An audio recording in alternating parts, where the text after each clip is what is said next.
Hello, everybody, and welcome to part two of the Lean Toss Up College Football Week 8 podcast.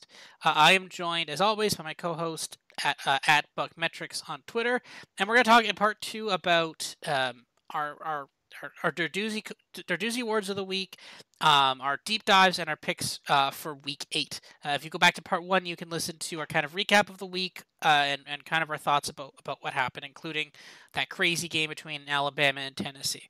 So let's kick off part two. Our Narduzzi Awards of the week. What do you have here? Okay, I'm going to start a little bit off the radar with Dave Doran of NC State. um, I mentioned in an earlier episode that I think Syracuse is real. I don't think they're a threat to win the ACC. I think they'll make it interesting. So there's no shame in losing at Syracuse without your starting quarterback. Um, what is shameful is you've got your backup quarterback with his first real action at any time. He threw only two passes when he went into the Florida State game last week. And what did they do? North Carolina State ran 69 plays, and 30 of those were passes, and then 19 were rushes by the quarterback. So you've got a guy who barely has played, and 49 of your 69 passes are going through this guy. Um, I don't get that.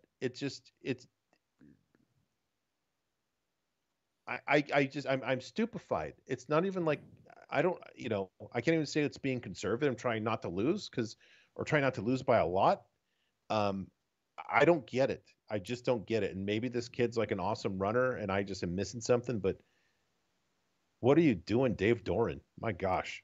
Yeah, it's weird. There was so much hype on this team specifically, right? Like we had talked so much about this was the year that they were finally going to break out and they were going to be able to win the ACC, and they've definitely struggled. They lost to Clemson pretty handily.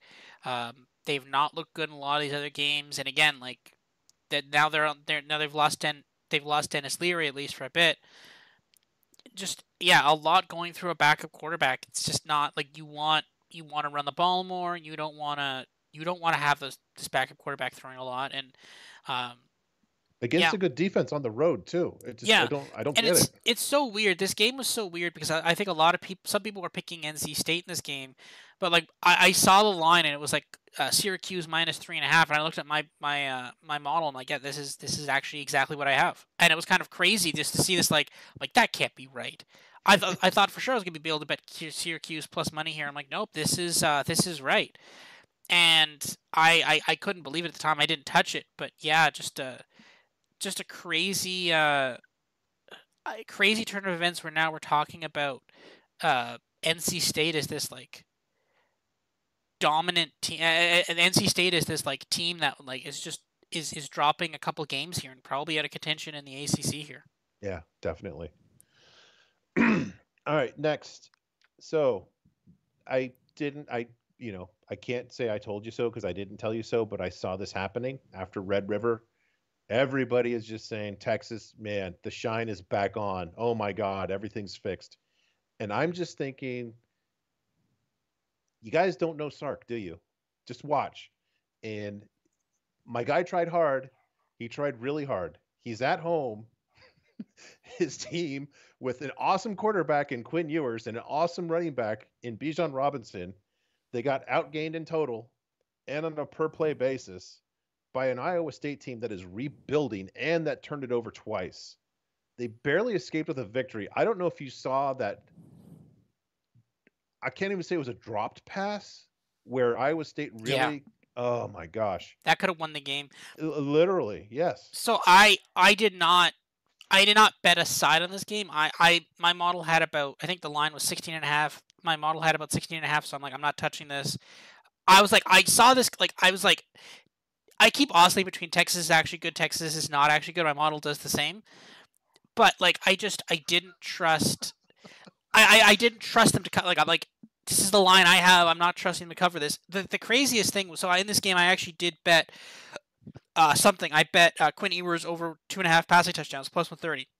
Got got that little bit of a journey there, but I did watch this game because of that though, and I think that's kind of the sharp way to bet to bet this team is that, hey, Quinn Ewers is good. but everybody else is kind of not good, except for Yeah. Bijan Robinson and like a couple of wide receivers. Everybody else is kind of like this defense is pretty suspect, and at times his offense massively underperforms. And I think the thing was like when you're looking at like I can't believe this was this close. Like they should have just blown them out, and Iowa State made it very competitive. And this is one of the reasons why I don't want to touch this week with Oklahoma State. And honestly, if we start getting like Oklahoma State +7, I might consider it. Maybe No, don't do it. Don't. I Don't. know, but like, because the thing is, What I did have we like just say in part one? Would you be surprised if Texas won by 28? no, but see that's Yeah. the thing, right? But like, see the problem is now we're gonna see this is the mirage, right? Like Oklahoma State should not have been that competitive against TCU, and now we think they're decent, and then they get blown out by Texas, right? So Yeah. so I'm probably not gonna. I'll probably bet Quinn Ewers over passing TDs because he's actually pretty good at cashing that.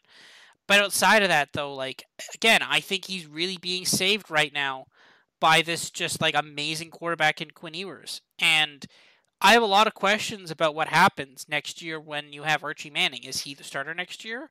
Is Quinn Ewers going to be the starter for a year and Archie Manning is going to sit for a year? That's not necessarily a bad idea. I can't see anybody beating out Ewers. How many people in all of college football would start over him? Maybe 10? Well, see, this is where you can start getting interesting, right? Because you have unlimited transfer portal. If you're Florida, maybe you say, hey, Quinn Ewers, do you want to move a little further south? If Archie Manning's coming for your job, well, because here's the thing, right? Because there's the agreement that, like, basically from rumors you've seen online, there appears to be some sort of rumor that, like, they, the Mannings and basically Texas has struck a deal where they want Archie to go there, but they're not a big fan of Sark. Now, I would not be surprised if that includes him starting in year one, right? Like, I don't think they're going to strike a deal with Texas and be like, yeah, okay, but he doesn't have to start year one. I suspect that's part of it, too.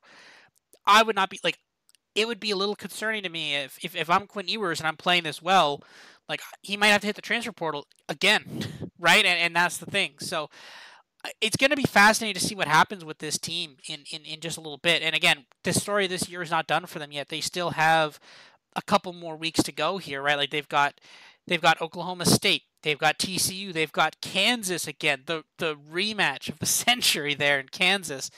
So no, a lot of games left to be played for this team, and a lot of questions that are up in the air for this team for next year. And I want to see where this goes. I'm a fan of this Quinn Ewers kid. He's really good. I'd love to see him in the NFL one day, and let's see where he ends up. So 2 responses to what you mentioned there. Quinn Ewers is good enough where he can win you a national championship, and I just don't see how you let anybody start over a guy that's in that position. The second thing is you said you find yourself oscillating between Texas is good and Texas is not good. You know what else oscillates between Texas is good and Texas is not good? It's called real life. There is no figuring it out. Back to if Oklahoma State is +7 because of that, maybe the play is Oklahoma State money line. Because at that point, you don't even, like we said, there's no value in like getting 7 and anything can happen. But if anything can happen, if you're getting money line on a team that's getting 7, maybe that's where you go. That's fair. Yeah. Yeah. Okay. The next one here is Halloween we're recording this on Monday night. Halloween is 2 weeks away. And I swear I'm seeing somebody in a Mel Tucker costume, but he's coaching in Norman, Oklahoma. And this is totally going unreported because Oklahoma won 52-42. Guess what? You still gave up 42 points. So guess what? It was to Kansas's backup quarterback. Nothing's being fixed here, guys. You have a defensive coordinator who can't coach defense. Jason Bean threw for almost 10 yards per pass attempt. He's a backup quarterback at Texas. Mel Tucker's coming to Norman.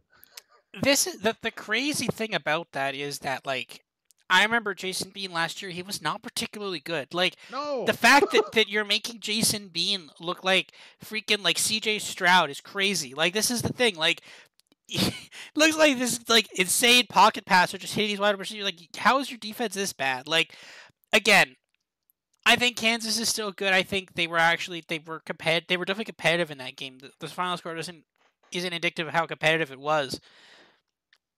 But no, like, yeah, this Oklahoma team, I think there's going to be a bit of a long rebuild here for this Oklahoma team, and we're gonna have to see. Well, guess what happens? The year after next is they're going to be wrapping up the rebuild as they go into SEC play. Good luck with that. Yeah, good luck. Good luck with that. Well, because they're what? They're still 2 years away from SEC. Yeah, after this year, It's it's one more year and then the Yep, 1 year after. So they yeah. still got a bit for the SEC. They need to portal up severely and find a new defensive coordinator. Okay, last one. Speaking of defensive coordinator, before the season, I said I don't like Arizona hiring Johnny Nansen, a defensive coordinator. He was a crummy defensive position coach, and definitely not ready to be defensive coordinator. A few weeks ago, when they gave up like 40 to Cal, I said this is showing the limits of what Arizona is going to be if this guy's their defensive coordinator. So you do a little look back. In Arizona's last 4 games, only Colorado gained less than 580 yards against them. Everybody else has gained at least 580. That's criminal. By my metrics, I only have 4 defenses worse than Arizona, and this is just a murderer's row of just hot garbage. FIU, Ohio, Charlotte. I've ripped on Charlotte how many times on just how bad their defense is. And Hawaii, God bless you, Hawaii. You got a Narduzzi effort award, but that was for, I'm guessing, on offense because you scored more than 2 touchdowns. Johnny Nansen definitely gets a Narduzzi, and I think he might be in line for some more unless they actually do what they need to do and move on from him. Yeah, I mean, the thing is, like, Washington was beatable. They could have beaten Washington. Like Yeah. they scored enough points to beat Washington. Like, I mean, yes, Washington's offense is really good, cool, but like, not like you have to stop them at some point. Like, you can't. Like, that's the thing. Like, it's their defense is pretty bad, and I think that's really holding. Like, it's their offense has made amazing strides. Like, that Yeah. offense was horrible last year. Made some really great strides, but like, they need they definitely need to improve on defense, and hopefully they will They next needed, like, year. yeah, practice tackling, for example. Yeah. Okay. So for my deeper dive, now I think I kind of like talked about this or kind of previewed this last week, but we want to talk about teams that have changed their head coaches, right? So there's kind of 4 main teams in Division One. I think actually they're the only 4 teams in Division One, unless I'm missing someone. But 4 teams in Division One have changed head coaches this year. So obviously Nebraska was first, Georgia Tech, Arizona State, and then Colorado. Not in that order. Whiskey So too. Oh, Wisconsin. That's right. Yes, Wisconsin. I forgot to include Wisconsin in this. Okay, so those 4, and obviously Wisconsin. So of those 4, actually, let me just double check Wisconsin before I talk more about this. Then, um, so of those 4, Wisconsin. So basically, of those 4, Nebraska was 1-2. Georgia Tech was 1-3. Colorado was 0-5. This is before they made their head coach change. Um, Colorado was 0-5, and Arizona State was 1-5, and they all fired their head coach. Since then, now again, and Wisconsin was 2-5, 2-3. 2-5, 2-5 before they fired their head coach. So since then, Nebraska is 2-2, Georgia Tech is 2-0, Colorado 1-0. Like, no one expected them to win that game at all. Like, 1-0 was understating it. They were 22-point dogs. And then Arizona State is 1-1, and again, that one loss is to a really good USC team, right? They were very frisky in their loss to USC, as we talked about before. And Wisconsin obviously is 1-1, beating Northwestern 42-7, and then losing to Michigan State hilariously. That's Wisconsin. So now, Wisconsin, I think, is a bit of a different case because I think a lot of people in the program didn't like the fact that they fired their head coach, and we've seen a lot of people move to the transfer portal. So clearly, a lot of people not buying into that rebuild. So let's focus on the other kind of 4 teams there. So how has Nebraska turned this around? How have they gone from 1-2 now back to 2-2 after? So their defense actually improved a lot. So in their pass defense, they allowed 8.3 yards per attempt against Northwestern. That's Ryan Helinski, by the way, who so currently this year in college football, he has scored 6 passing touchdowns. 2 of those, or a full 1/3, came against Nebraska in that one game.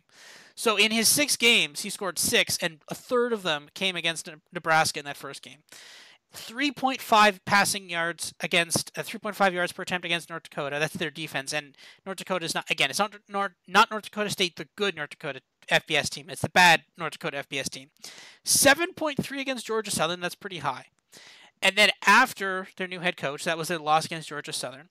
So then we go to what it was after with the new head coach. 8.9 yards against Oklahoma. Okay, that's fine. That's Dylan Gabriel. Then only 5.1 to Indiana, 7.8 to Rutgers, and 7.2 to Purdue. So that's definitely decreased. Compared, again, not necessarily in absolute terms, but when you're looking at quality of opponents, apparently Rutgers quarterback was amazing. But other than that, though, like you're dropping Aiden O'Connell down to 7.2, that's actually not bad. Their biggest improvement, though, is definitely on the running defense. So they allowed 4.6 yards per run against Northwestern, 5.3 against North Dakota, 7.8 yards per attempt against Georgia Southern. Just an insane number, a truly unbelievable number against Georgia Southern. Like, you can average 80% of a first down just by running against Nebraska. How crazy was that game? And then since then, they had 5.8 yards against 5.8 yards per attempt on defense against Oklahoma. So Oklahoma kind of ran over them. But then 2.9 against Indiana, 3.0 against Rutgers, and 4.6 against Purdue. That running defense is really carrying them right now. They're doing very good against that. Now again, their passing defense still a little bit exploitable as Rutgers and Purdue did, but they're shutting down opposing rushing teams, and that's actually really useful in a lot of college football games. I guess a lot of teams. One thing real quick on that. Mm-hmm. Remember, too, that they actually the new interim guy fired the defensive coordinator after the Oklahoma game, too. So I think you're seeing that come into play, too. Yeah, so that's the thing, right? So, that's a very important point, right? So they're, like, again, they literally, since that Oklahoma game, their rush defense is functionally half of what they're allowing half of the yards that they were before per play, which is crazy. Like, that's an insane improvement in just a couple of weeks. And that was off a bye too, I believe. Now, Georgia Tech. So obviously, Georgia Tech was a very bad team. Not a lot. We didn't think there was a lot of talent there. So basically, since they fired their head coach, hilariously enough, Jeff Sims, their quarterback, is actually arguably worse. He had 3.9 yards per attempt versus Pitt in a win, and 6.7 versus Duke. But, and here again, so you're like, okay, how is their quarterback worse, but they are 2-0 since they fired their head coach? Well, guess what? They're running the ball more.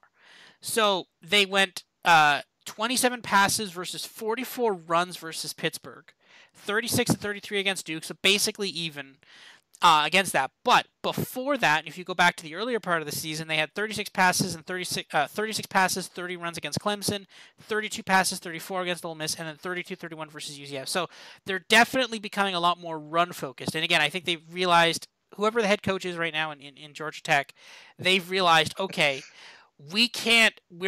our quarterback is bad, and that's fine. We're just going to run the ball, and then hopefully that'll work. And apparently that running the ball has been definitely working for them since then. And then Colorado, their defense, basically since they fired their head coach, and again, now there's only one game sample size, but for once their defense didn't suck. So they only allowed 1.5 yards per carry versus Cal. 1.5 yards per carry. Wow. Here is their last 5 games. 5.2 yards per carry versus Arizona, 7.3 versus UCLA, 6.4 versus Minnesota, 6.2 versus Air Force, and 9.2 versus TCU. TCU almost averaged a first down per rushing attempt against Colorado. And again, this is the first time, this last game against Cal was the first time, literally all season, that the opponent didn't average at least 5 yards a carry. So, like, imagine, like, again, in football analytics, you decide, you kind of you define a successful play, right? So, like, the success rate on first down, right? Success on first down or any yard is getting half of the distance to the down, right? So basically on first down, first and 10 assumption, are you getting 5 yards at first down? That's a successful first down. That was the first time that they didn't average a successful rushing attempt. So if you just ran the ball on first down, you'd be successful on the average down. So that's the craziness of how some of these. So basically, I think the story is on offense. A lot of the times, we've seen a bit of improvement, and we've seen a little bit of improvement on some of these teams on offense. But on a lot of these teams, the real improvement has been on defense, especially on Colorado and especially on Nebraska. And I think that's a really interesting point. Arizona State's a little tricky. They haven't really changed much. Their stats have been a little bit better, and I think that kind of speaks to the fact that there was just talent on this team, but the talent just kind of gave up on Herm Edwards. And Wisconsin is so iffy on here, right? Like against Northwestern, Graham Mertz looked like, I don't know, C.J. Stroud out there throwing for like 299 yards and 5 passing touchdowns, and then against basically Michigan State, 2 passing touchdowns, an interception, 5.5 yards per attempt for him, 3.9 yards for Wisconsin rushing. Again, just a not fun game. And again, it's just I think a lot of people have a lot of the players on Wisconsin, they've kind of just given up and they're like, we're done. Oh, I mean, I think every day now we get news of another Wisconsin wide receiver going to the transfer portal. So Mm-hmm. yeah, it's not good there in Madison. Yeah, in Madison, Wisconsin. But no, I think the story of this is if you fire your head coach, generally you see little bit of a resurgence in defense, and maybe you have a couple guys who are trying to at least do. They're trying to at least scheme something where they can at least do the more you could do the more effective things. I think, especially in Georgia Tech, they were trying to pass the ball a lot more frequently, and I think now that they've stopped doing that, and they're like, okay, we're better at running it. We're just run it a lot. They seem to be doing better at that. So yeah, I think it's a fascinating tale of like how you can. Although, like generally, when we look at these teams, we're like, "Oh man, this team sucks." Well, they fire their head coach, and guess what? Things don't suck as much because the guy behind maybe had a better idea of how to run things. And because again, we usually don't bring in some random person off the street, right? Usually, it's like the guy behind. Like usually, it's the defensive coordinator, the offensive coordinator running the team after the head coach is fired. Maybe that guy was sitting there in a lot of meetings, being like, "I don't think we should do this," and the guy's like, "Shut up, you're wrong. I'm running the team," and then he gets fired, and then that guy's running the team now. So no, I think there's a lot of differences in how you can maybe sometimes just a change of face there can actually make a team run a lot better than it was before. New ideas.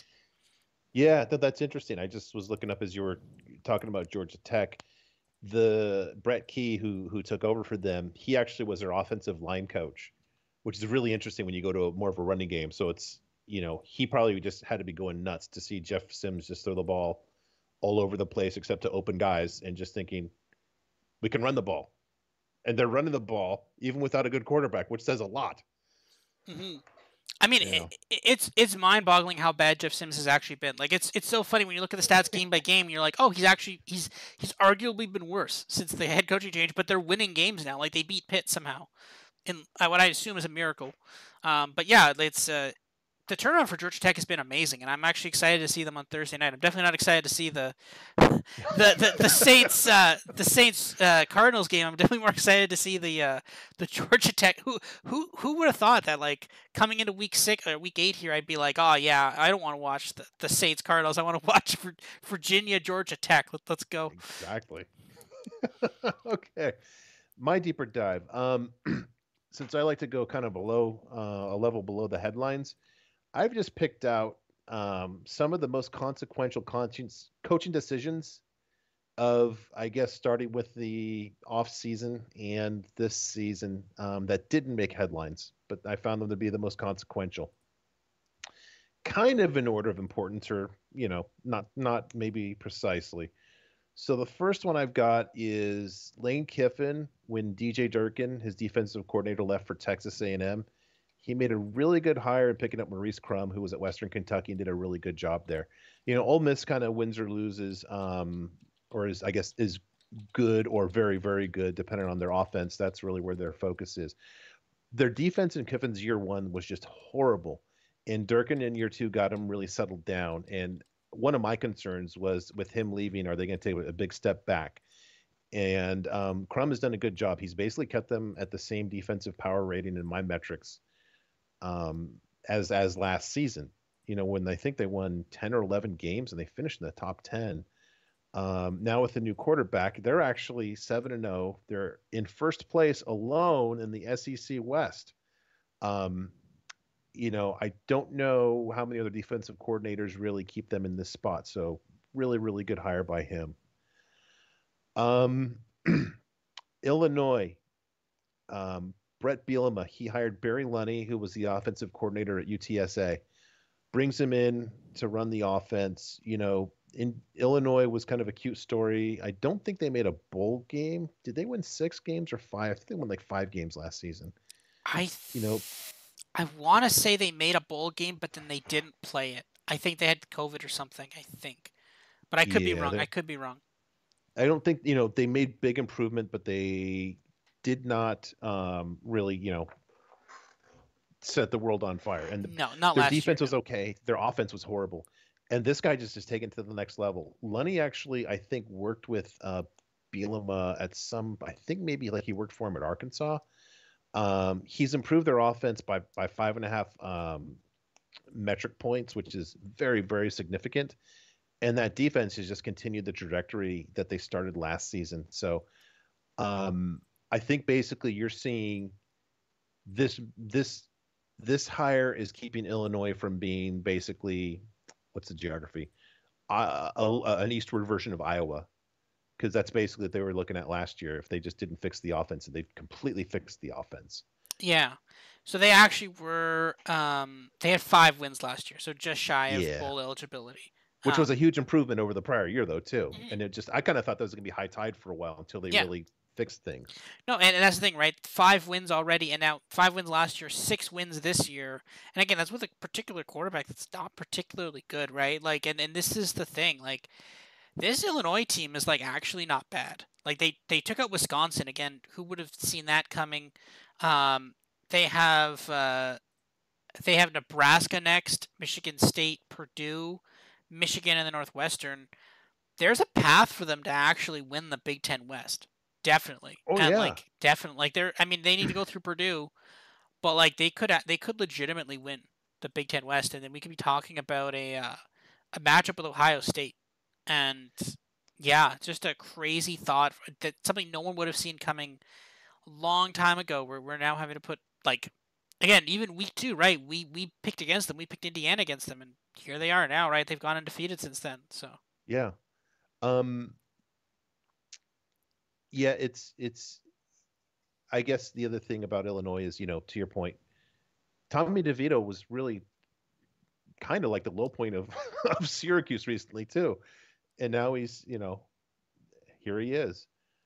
Um, Staying in the Midwest, Notre Dame is 3-3, and before the season, you know, I didn't bet them to go under their season total, but I said I don't like how young this staff is. I wanted more experienced people. I didn't. I gave Freeman some credit for actually having somebody who had been a head coach, and then I immediately marked that down by 75% because it was Al Golden, who's just a bumbling fool. So I don't know if he really got any benefit of being a head coach. And there's just nobody there to kind of point out to Freeman, here's what you're not seeing. And you've got this inexperienced staff. And let's not forget, they had made a habit of just winning a lot of games under Brian Kelly. And now it's just like there's nobody to really be a badass there and really fix things. And especially on offense, I think it just kind of seems like Freeman and Tommy Rees were saying, I hate Brian Kelly. He's just a jerk. And if we were here, it'd be so much fun. And you know what? It's probably a lot of fun until they're looking at the record and it's 3-3 and they lose at home to Stanford and Marshall. And their offense has gone from 31st to 74th. Okay, fine. You lose your starting quarterback, but you know what? He stunk anyways. And if Tommy Rees is anything, you should have basically gotten somebody you know, better than Drew Pine as your backup through the portal. Um, I think this is of consequence because I don't think Notre Dame was a serious threat to make the playoff. But I think at this point in the season, it's very easy to see that they should be 5-1 and still on the periphery of the playoff discussion. And now they're looking at a kind of an embarrassing bowl bid, I think. if even. Well, yeah, I'm thinking like Pinstripe Bowl or who knows where they kind of fall into the place. Yeah, Um, one of the sad bowls. I yes. I I could see them not like yeah, like one of those like oh this is like December December 28th bowl. Yeah, no. So I would not be surprised they didn't make a bowl. Would Wow. you? Would you be Well, surprised if they didn't make a bowl? they're 3-3, so they got to go at least 3-3. They're at USC to end the season. They have to play Clemson. So that's two right there. I mean, watch. Somehow they will beat Clemson. They'll be the ones who are like, yeah, we're gonna take out Clemson, and people like, what happened? Let me see. I'm trying to find them on ESPN here, but Ooh, they are. at Syracuse, that's sneaky, sneaky tough.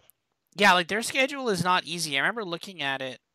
Um, they've got Syracuse, Clemson, USC. That's three losses. So that could be three losses. The three ranked teams. Then you're looking at UNLV, Navy, and Boston College. Can any of them upset them? If they do, I don't see you could say they can't. I mean, Cal almost tied them. yeah, that's the thing, right? Like I think any of those three could upset them. At that point, then man, like you're in trouble here if that's the case, right? So Yeah, it's sad bowl time. I think they make a bowl, but I think to your point, they might be like in Shreveport for the Independence Bowl or whatever they have there.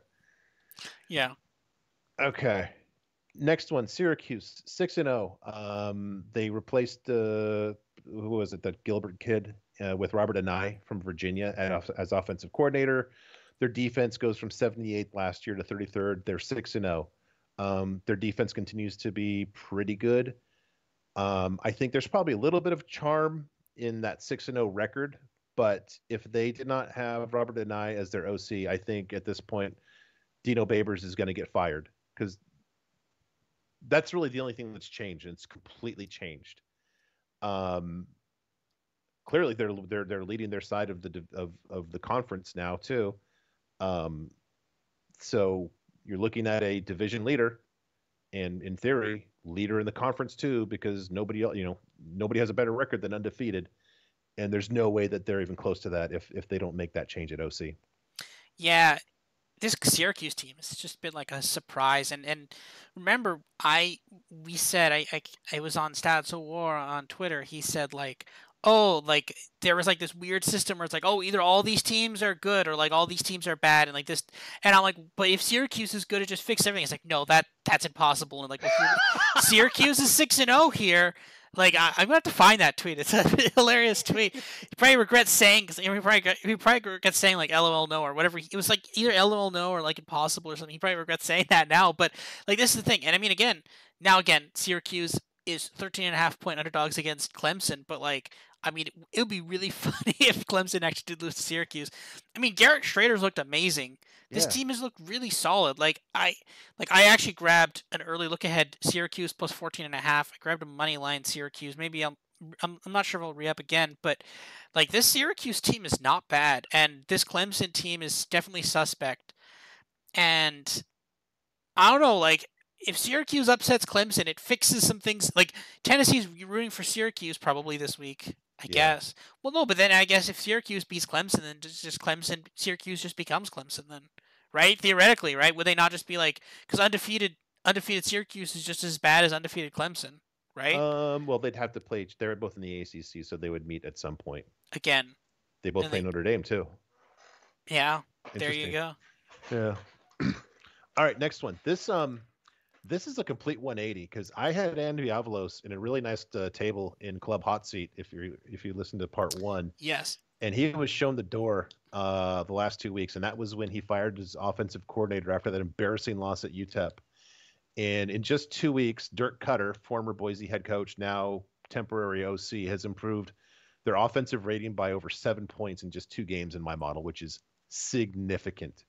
They are, I think, the only team that's undefeated in conference play now, and I'd probably have to say the favorite to win the Mountain West. Complete turnaround. Yeah, I mean it's so crazy that we were talking about fading this Boise State team and it was correct, but apparently all they needed was just a culture change on an offensive coordinator. And I mean this team lost to what was it? UTEP. They lost to UTEP. UTEP as They like got 16 blown out. yeah. They got blown up by UTEP as 16-point favorites, and here they are now like dominating it. It's crazy. Yep. All right. I'm not even going to mention the team name here. Jimbo just refuses to let go of the offense. And in my metrics, only Missouri, led by the guy who basically was life and death to beat out Connor Bazelak at quarterback last season, is worse on offense. Texas A&M is 3-3, and if you look at like the recruiting classes they have just stacked up now, in theory they should be like kind of Georgia level good. And guess what? They're not Georgia level good. They're more like what? Not Georgia Tech or Georgia State. Is there another Georgia? They're not Georgia Southern. I don't know. We're running out of Georgia State. Georgia's Yes. Yeah. like Florida. Yep. That's a good analog. Although Florida, yeah, I mean, Well, see, the the problem only is thing is, Florida's being held back by their quarterback, right? That's the thing. well, but here's the thing. Florida will have times when they get better quarterback play. We just know every week the quarterback's going to stink for A&M. Yeah, because they don't understand what You the get the offense. random Anthony Richardson becomes, Vince Young game or whatever. Mhm. You just don't have that in the A&M offense. They literally should be. I mean, with that talent, every year at this point they should be 5-1 or 6-0. And the fact that they're 3-3, and by the grace of God, they got to play a completely overhyped Miami, or they probably, if they played a real team, might even be 2-4 at this point. I remember they almost lost to Arkansas too. Yeah. Oh yeah, that crazy. Yeah. Oh boy. Yeah. So good job, Jimbo. It makes for great viewing, though. Just it's prime theater. Yeah, Jimbo just screwing up that program. it's crazy. Just with a couple of different plays, this team could be 1-5 and almost have beaten Alabama. Exactly. And Bit then the like last one. the Oh, go worst ahead. goal line call away from beating Alabama. Yep. My last one is interesting. I don't think it has really ramifications this season, and we talked about it in part one. And it's James Franklin sticking with Sean Clifford. I don't even say that if they had been with Drew Aller that they beat Michigan. Michigan's just a better team. But this is just going to set them back. Just as I got so mad about Nebraska not firing Scott Frost and wasting a season for the people of Nebraska, this is just wasting a season for the program. We know what Sean Clifford is. He's not going to do what he hasn't been able to do. And this is going to do is just set back what post Sean Clifford is. You should have accelerated it, because with Sean Clifford it's not going to be it. Post Sean Clifford very well could be it. They've got a pretty good team around him. I think they're legitimately like a top 12 team if they have a good quarterback. And it's just I don't know. It just I don't get it. But man, I feel bad for the people at Penn State. Yeah, and this is we see this a lot in the NFL, right? When you have like, I guess the closest one would be like Carolina, right? Like they're like, okay, years ago, right? They're like, okay, we want to move on from Cam Newton. Okay, so we get rid of Cam Newton. Okay, we're gonna have Teddy Bridgewater. Okay, Teddy Bridgewater isn't the long term bet. Okay, who are we gonna get? Okay, let's trade for Sam Darnold from the Jets. Okay, well, no one thought he was gonna be the long-term solution either. So like, okay, Sam Darnold sucks now. A year later, he was so bad he got injured that they had to actually re-sign Cam Newton to be their quarterback for a couple of weeks that year. So okay, so Cam Newton and Sam Darnold aren't the option. Okay, so what are we doing now? Okay, well, let's go trade for Baker Mayfield. It's like, well, Baker Mayfield isn't the option, isn't this long-term solution either. So like, they kept putting band-aids on it. Obviously, I believe last week Matt Rule got fired. And this is the thing. It's like they've wasted so many seasons now. They needed to get a quarterback, or in the NFL at least, tank for a good quarterback and then build around that quarterback.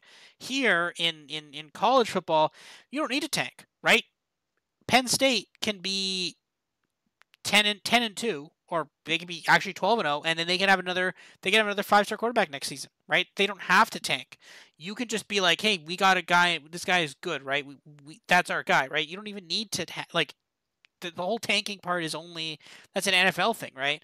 And the fact that they're not moving on, and the thing is, I also blame like the commentators and the analysts for college football, because like I've heard so many people like Brad Nessler and all these guys. They're all like, oh man, like it was a right decision to stick with Sean Clifford. Like I hear this so many times of like it was the right call and you got to stick with your guy, and he's really proven he's an elite quarterback, and like all this stuff, and it was all like I said, like I'm like, this is wrong. Don't do this. This is bad. But sure enough, we decide that college football media went on and on about how good Sean Clifford was and how this was the right decision, and there you see the result. And guess what? Ohio State's coming up in a couple weeks.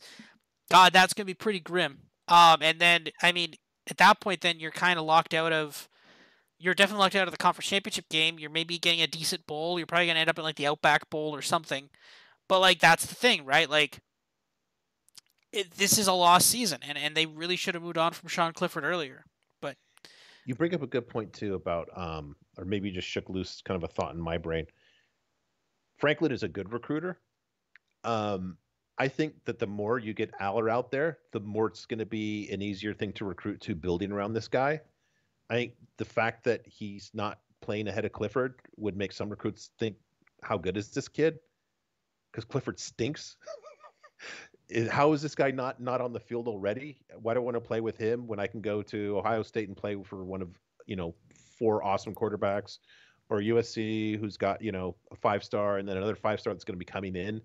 Yeah, I mean, just you're limiting the pool of the elite pool of guys that you can go after too with a stupid move like this. one thing I will say about that though, and unfortunately I do have to invoke Iowa here. There was a press now. It just briefly though, because there was a press conference with offensive coordinator. I believe it's Kirk. No, was it Kirk or Brian? Which one's the young one? Brian. Brian Ferentz. And they asked him what would be the downside of just going with Alex Padilla over Scott Petraeus. And when they said that to him, he looked just like completely stunned. He was just like, "What?" And he was like, "What would be the upside?" And he like, "What would be the downside?" And he's like, "I don't know what the upside would be." And I'm just like, "What? What are like? How is that even a thing you can say?" Like, but I almost wonder if more coaches don't think this way. Like they're like a lot of the defensive coaches, they're like, "Oh man, Sean Clifford maybe not that great, but he doesn't turn the ball over that often. Doesn't throw a lot of interceptions. Doesn't sure maybe he won't complete that clutch pass for you, but he's not going to lose the game for you." And I Mm-hmm. wonder if that's what um, James Franklin and a lot of these other guys are thinking. They're like, that guy's more high variance, but Sean Clifford executes at a certain level, and if we can keep him executing at that level, then we'll win at the end. And I eventually will win enough games at the end, and then maybe just rely on your defense. But that's the thing, and I worry that that's the way he's thinking, and that's not how you win in the NFL. And look at the top teams, right? Look at the top teams we're looking at, right? We're talking now. To be fair, Georgia, of course, is the kind of one that's the exact like they have basically their Sean Clifford, which is Stetson Bennett, and that's worked out fine for them. But they have probably the best defense ever, right? But then look at the other top teams in the game right now. You've got Ohio State, amazing offense. Alabama, a very good offense, pretty good defense, and Tennessee now, very good offense. And then you kind of come down a bit. USC had one of the best teams in the league, amazing offense. Some of the other ones, again, like they're all trademarked by really powerful offenses. Georgia is really the only one that's defense first. And I feel like Georgia maybe winning the national championship game has kind of convinced these guys that like we don't need a Patrick Mahomes at quarterback. We can get away with a decent quarterback who's consistent and not going to lose us the games. When our defense can win us the games, and I think that's a very dangerous that's a very dangerous belief to have, especially in the modern in the modern game, I believe. Yeah, just one other point on what you're saying.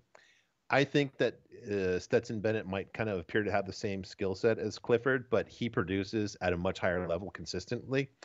I think maybe Franklin looks and says, "Oh, if Bennett can do it, my guy can do it." And it's at some point it's like, no, these are two different guys because one guy can actually do it. He's kind of outplaying his skill set, and the other one is just playing to what he is.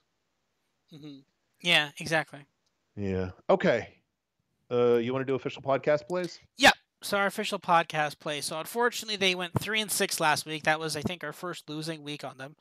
But they are 23-13 on the season, so very good on the season. But again, a lot of ones that were unfortunately fell on the wrong side. There, you're looking at like Florida State didn't cover against Clemson. TCU again. The only reason TCU didn't cover was because it was overtime, right? Had that I was like oh cool, we're gonna cover the 4, but then I realized that they weren't gonna kick the extra point because they didn't need to once they scored the touchdown. So because remember they kicked they kicked the field goal, but then they went for the touchdown, but then because they didn't need to kick the point after, they just won 6-3, so they couldn't kick the Yeah. field goal to cover the official or cover at least push the spread. But anyways, okay, so I'll go first here. So my first play We're going to the Big Ten here. We are going Purdue +2 or money line, depending on which one you like or which one you're getting a better price on, against Wisconsin. I have zero idea why Wisconsin is laying points against Purdue, which sucked for a couple of weeks, but has actually turned around and become a pretty good team in the last couple of weeks. So I have no idea why Purdue is getting points. So I'll take those points, and it's 2, so I'll probably also take the money line on that. Okay. Where is that? Is that at Whiskey or? It's at Wisconsin. Yeah, that's probably Okay. why it's Yeah, that's -2. what they're But getting to. Yeah. it shouldn't be though. I do make what do I have that game at? I make that I definitely have Purdue favored in the game. Yeah, I've got Purdue favored by about a touchdown, so I'll take that. Okay. My first play is Western Kentucky giving 2.5 at home to UAB. I've liked UAB. My model just has a giant man crush on Western Kentucky for whatever reason on both sides of the ball. Not going to argue with it, so I will give the 2.5 at home. Yeah, I also have that too. I have Western Kentucky -4, so I've already played that too. I've got it's 2.5 now. I want to grab the Western Kentucky -2.5 before it gets to a -3. But I like that play. I think Western Kentucky could definitely win outright and cover that. My next up, I am going to go now. This spread keeps ballooning for some reason. Like I bet this already, and it's already up even higher. West Virginia +7 against Texas Tech. It's up. It was like a +5 when I typed this in the sheet here. It was +5. It's already up to +7 and +225 on the money line. Absolute. I don't know why this people keep betting on Texas Tech here. Is their quarterback back? Even then, I still don't like. I still like this West Virginia team. This West Virginia team's actually pretty good. They were underrated last week against Baylor. They won that game outright. Yeah, give me the Mountaineers here. Okay. Yeah, I can't disagree with that. I'm not going to play that one, but I look long and hard, so I'm not going to push back on that one at all. We have talked about this one, and I think I bet it when we were talking in part 1. So I think it's at 9 now. And It this is would 9 now, be yeah. okay. Yep. Duke getting 9 at Miami. Yeah, this is when we're talking about. I think I know more than the market, and I think how about just Elko getting points at Mario? That's enough for me, let alone what the metrics say. For the metrics like this one too.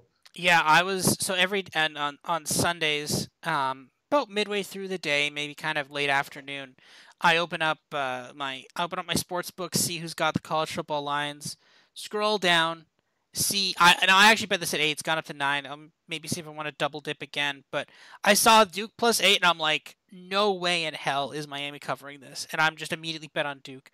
So yeah, this was the first game I bet of the week. Now I was gonna bet other games obviously, but this was like obviously I need to bet this line now. Apparently he didn't though. But yeah, no, I don't understand why Duke is getting 8 against a Miami team that is just does not look very good right now. Next up for me, I'm going to the Big 12 again. I'm going to take Kansas and the points. I think it's 8 or 9. I don't know. 8. I got 8. Okay, it's 8. I really like this Kansas team. They almost covered the spread against an Oklahoma team that's actually good with Dillon Gabriel in it. Like this team is really, really good on offense. Their defense is suspect, but Baylor's offense is not as good. So, like this Kansas team is going to put up a lot of points. They may even be getting Jalen Daniels back. That's even better. So I'm taking Kansas and the points. Let me put money line on that too. Okay. My next one is it's a bum list play to start with. This we've mentioned a few weeks here. This Sapolek kid at Western Michigan is just struggling to throw the ball, and they're at Miami, Ohio, who's getting just 5.5, which is kind of a weird line. I think I'm much more solid on Miami than the market. I don't think this one's close. Western Michigan's just really struggling this year, so I like Miami given 5.5.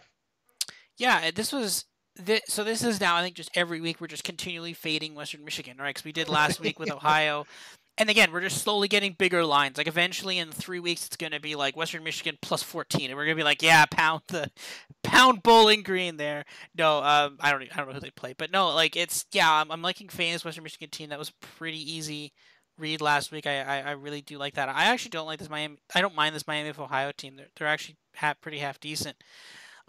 Next up, go to the Pac-12 on this one. Arizona State +3 versus Stanford. This Stanford team is actually, despite beating Notre Dame, the Stanford team is actually still pretty bad.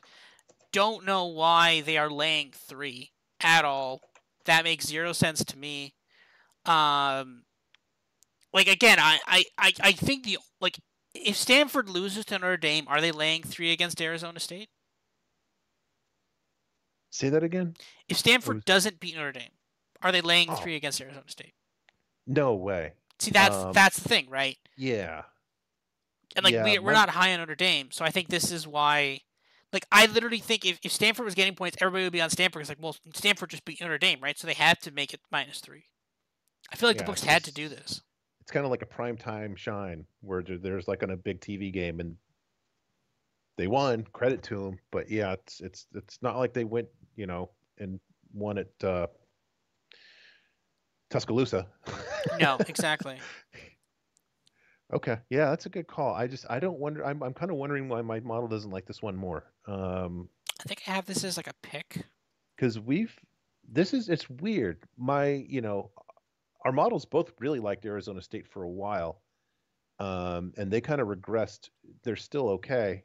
That's why I lost you for a second. I was wondering why this, my model had Arizona State actually as a straight up play against Washington, and they won that one. Mm-hmm. So you kind of threw a curveball to me there. I need you to check me on this.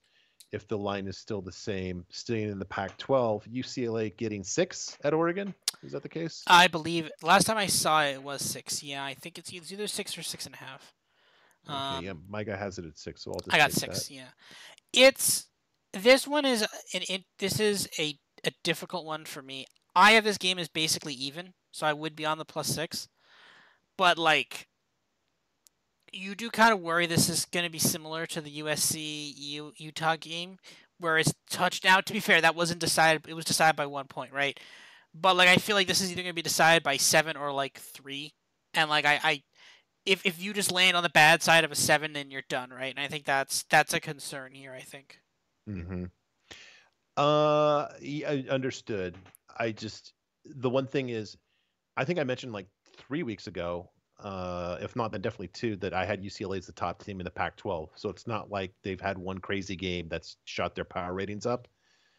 They've consistently proven it. So I've got them by a field goal straight up. So I might take a money line too here. Actually, that might be the play. I might do it. I don't love fading Oregon. Usually when I've done it a couple times this year, usually that's been pretty bad. But the thing is, to be fair though, Oregon did struggle against Washington State, and now we're like, oh, maybe Washington State's pretty good, and then they've been kind of blown out by USC and now by Oregon State. Yeah. So, let me just find the game here. Yeah, I've got Oregon -1, so like 34-33. So I got this basically a pick, and Okay. I don't hate. Yeah, I don't hate Dorian Thompson-Robinson here. This is a weird afternoon game, but I don't mind. I don't mind playing it a bit there. I think there's I think there's definitely interesting plays that you can. I think the play probably is UCLA, and UCLA money line is probably correct. But again, an undefeated UCLA though, that's gonna be pretty. If we're sitting here next week, and we're talking about an undefeated UCLA. That's gonna be pretty crazy. Also, just a quick update: Miami of Ohio is 6.5 against Western Michigan now, but I'd still probably take that. I don't think that changes my. I don't think that changes the call on Miami of Ohio versus Western Michigan.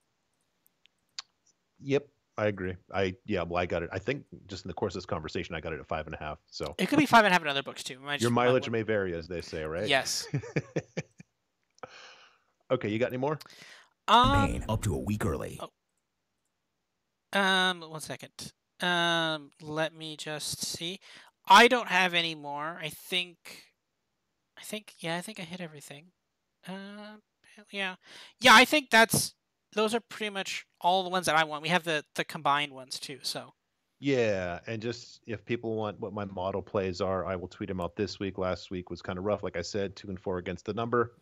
Money line went 1 and 2, but it was plus +0.1 units because Illinois was such a big underdog. They were getting over plus 200. Unders went 0 and 1. And like I said, I'll tweet him out at Buckmetrics. I'm going to be on assignment in a different time zone, so let's see what time. What can't guarantee a day or time, but I'll tweet him out. So where both our models say to play, they went 2 and 2 last week, 19 and 10 on the season so far.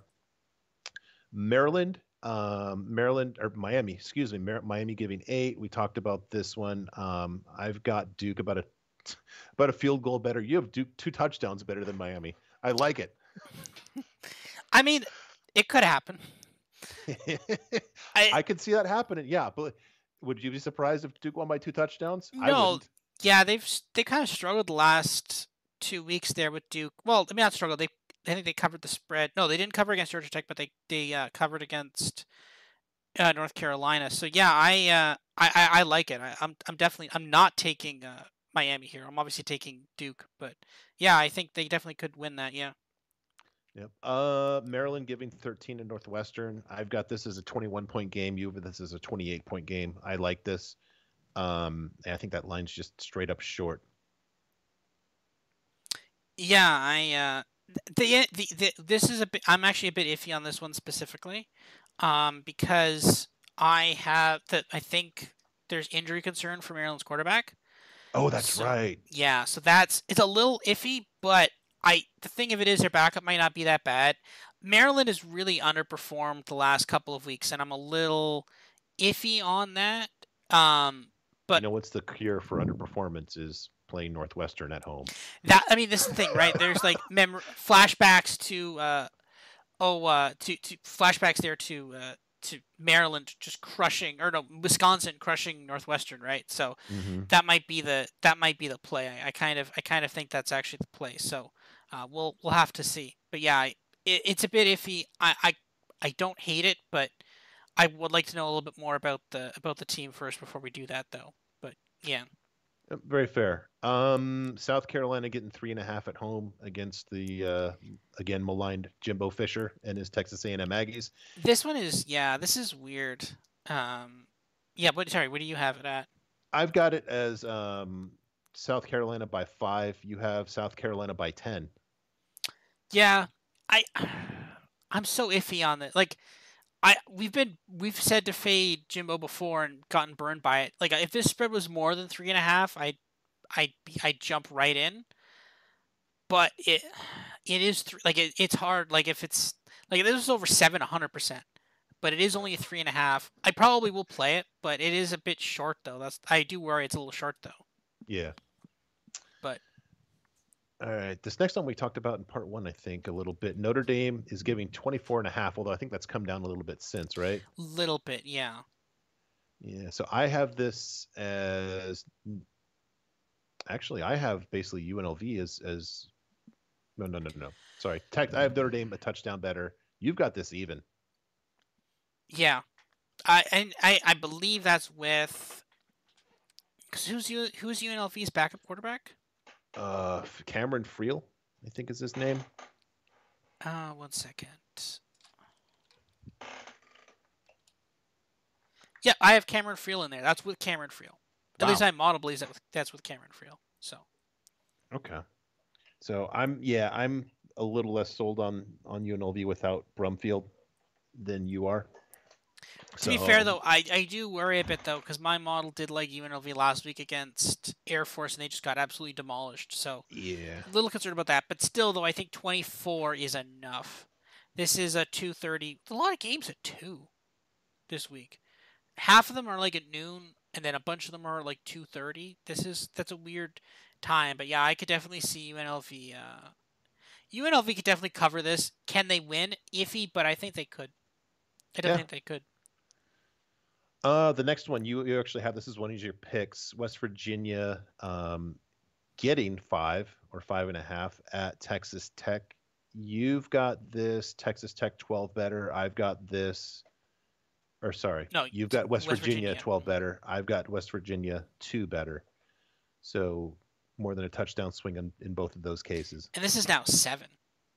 It's just Wow. mind-blowing. Like, I don't understand how this is 7. But Yeah, West Virginia's just got the more proven QB too. mhm. And lastly, this is one of my picks, Miami of Ohio, giving 5.5. We've both have this in the 20s. I got this at 21. You have this 23-point game. Young Mr. Sapolek continues to be educated. I like that your model has them getting 7 points for Western Michigan. Yeah, just a touchdown. Again, sometimes when my model calls for a blowout, it's a big blowout. It's not a small blowout. Yeah, clearly. It's like, I think a lot of models are kind of scared to call for, like, oh, this team gets 7 points. My model's like, no, this team gets completely blown out. But again, the problem though, it does have issues in MAC teams, because it usually, like, the problem is it says that, like, when these teams play each other, like, when they play other teams, it's like, oh, your offense sucks, and then your defense also sucks. But the problem is, because everybody's offense sucks, it lowers point totals. Yeah. So the problem is, like, you have like a MAC game decided like 29-6, and you're like, oh, I should bet the under the game. It's like, no, do not bet the under in that game at all. Do not bet the under. Like, more points will be scored, but like the problem is the fact that the model can't be like, oh no, sorry, these are MAC teams. They're going to score a lot more points against each other rather than if they're playing other teams, right? So, and this is kind of where, like, I'm looking at, because like PFF now has stats for D2, and if I was to expand the model out, because we are getting, I'm going to see when it actually does happen, in terms of like the calendar, because like it wouldn't be a lot to expand the model out to do all of D1 and all of D2, and then 'cause I know D2 playoffs will be coming around somewhere, right? And if I can build the thing out before the D2 playoffs, that could be kind of cool. Yeah. But the thing is, it also pencils in the gaps, right? So one of the reasons why last week I played Louisiana versus Marshall was because Marshall struggled the week before against a D2 team. Now currently my model doesn't know that game exists. It's just like, oh, that's cool, whatever, right? But because there's no way to account for D2 teams, right? They could be a good D2 team or a bad D2 team. My model just ignores any game involving a D2 team. Well, if I'm able to basically apply the model and figure out if that's a good D2 team or a bad D2 team, then suddenly we're able to kind of filter in the gaps there and basically update the model for different college, like different D1 teams after they play a D2 team, right? Was it a good result or a bad result, right? So that's what I'd like to see in the future. It'll take a bit of time to do it. I may or may not do it this year. We'll have to see, but that's definitely something I'm definitely going to have that for next year, though, for sure. Yeah, I'm excited about that too. There's just a lot of I hate, especially in the early season, we need all the data points that you can get. It's frustrating when they have like a week 1 FCS team that you can't even bring that into your data set. It's frustrating. Yeah, exactly. So. Okay, I think that's about it. If any other plays, we talked about a lot of other plays as well, but any other plays that you kind of like? Nope, I got it all out of my system. I think I'll give, because I did have because I did have West Virginia, Texas Tech in there. I'll give one more play. I'll give I'm also playing this too. Now, I did get this at 7, but I'll continue playing it again. Minnesota plus 4.5 against Penn State. Wow. I think Illinois is actually legit, and I don't think that losing to Illinois is necessarily indicative of you being bad, especially not losing to Illinois' defense is being bad. So, give me the Gophers. And let's get Sean Clifford out of there. For what it's worth, before we go, I just want to give that play an official thumbs up, because let me check this real quick here. When I'm looking at my top teams so far in all of FBS, Ohio State, Michigan, Georgia, Alabama, Tennessee, Illinois number 6. Wow. So I think you're getting a gift there. That's crazy. Yeah. Okay. It's believable though. Yeah. Yeah. So all right, we will see you guys next week. Good luck this weekend, and we'll see you next week.